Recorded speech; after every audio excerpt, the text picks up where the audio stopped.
Hey, what's going on? It's Ethan with HustlePaintball.com, and what I'm going to show you today is how to disassemble, pre-wind, and reassemble your Q pod. Now, from the factory, your pods come pre-wound. Do not do this unless you majorly screw something up and kind of need to rebuild from the ground up. While we're at it, do not dry load these pods. Really, this instruction booklet is big. It's very big. Read it thoroughly, because if you don't know what you're doing with the Q-litter system, it's just going to cause you problems. But I'm here to help. So let's get in a little bit closer. I'll show you how to take them apart in case you ever need a cleat. So here we have your Q-litter Q pod. To disassemble it, you don't need any tools. Go ahead and work on the top collar first. Just want to wiggle it a little bit, and it'll pop right off. Put that off to the side. Dump the internals out. Take your sleeve, put that off to the side. Now what we've got here is all the goodies. The internal is your spring motor. Now I'm going to zoom in real quick so you can see exactly what that looks like. Now focus on the top of this assembly. As you can see, your spring motor is held in place. Now I'm going to rotate it just a little bit. Sorry if my fingers get in the way.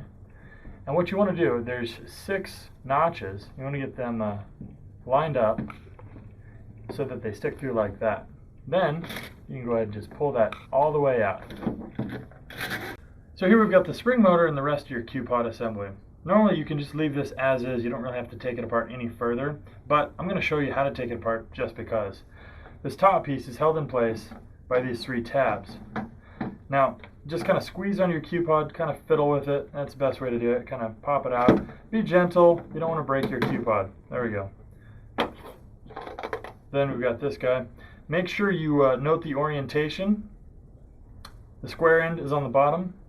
The round end is on the top. So I'll put this back together. Your square end comes out the bottom. Don't worry about lining this up. You'll do that later. And then you can just pop the top piece back in place, rotate it, snaps in place. Let's put this off to the side. We're going to focus on probably the most difficult portion of the Q-pod.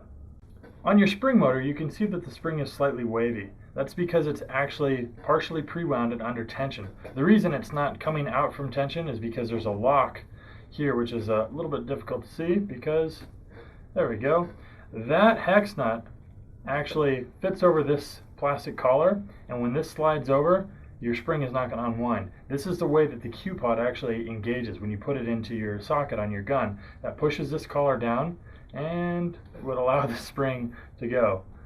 So it's under quite a bit of tension. Don't ever do this unless you're deliberately trying to unwind it, but I am.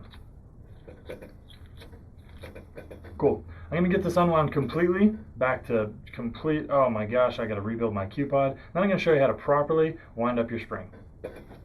Here's our spring motor, and with the spring compressed, you see the steel washer, the hex nut, there's a couple O-rings and nylon washers. Got the spring connector, the spring, and the spring rod, which goes through. Here's the other portion of it. Now, what you want to do, I've got the spring unwound pretty much completely. It's slightly wound, maybe like a half turn or a full turn, nothing much.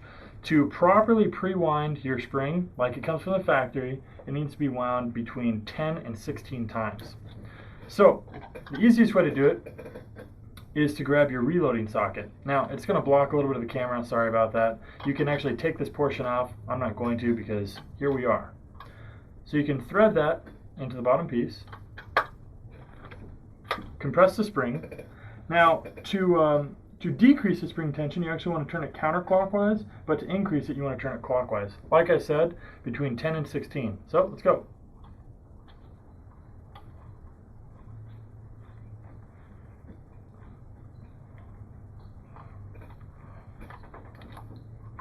Alright, I've done 12. We've got a properly wound spring. We'll go ahead and reassemble the Q-pod, and we'll see if it works. Alright, now take your internal Q-pod assembly, and as you can see that internal screw there, while I'm wiggling this around from the bottom, what you'll want to do is get that lined up, and then you'll want to put the spring motor in like that. It may take a little bit of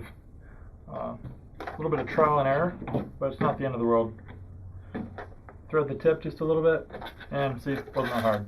Now when you get to this portion, you're going to want to line up these tabs, the notches with the tabs here, and Get it in, push it down, twist just slightly so that the tabs are offset. Now on the bottom, you see the square has a notch in it. You're going to need to line that up with what's on the bottom of your outer sleeve.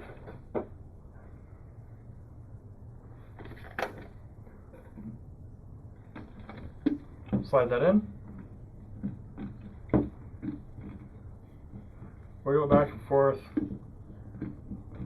until you get it in. There we go. Replace the cap. Of course, line up your tab with this huge notch.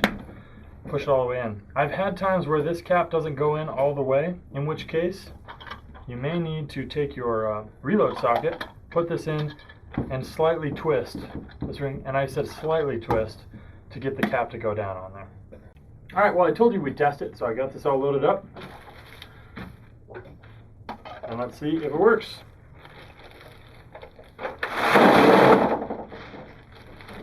Say pretty good. Now, if you're serious about your keylogger system, which you should be, you definitely want to make any necessary adjustments. If it's feeding paint too hard, possibly breaking some in the chamber of your gun, take out a couple turns of your spring. If it's not feeding fast enough, add a few.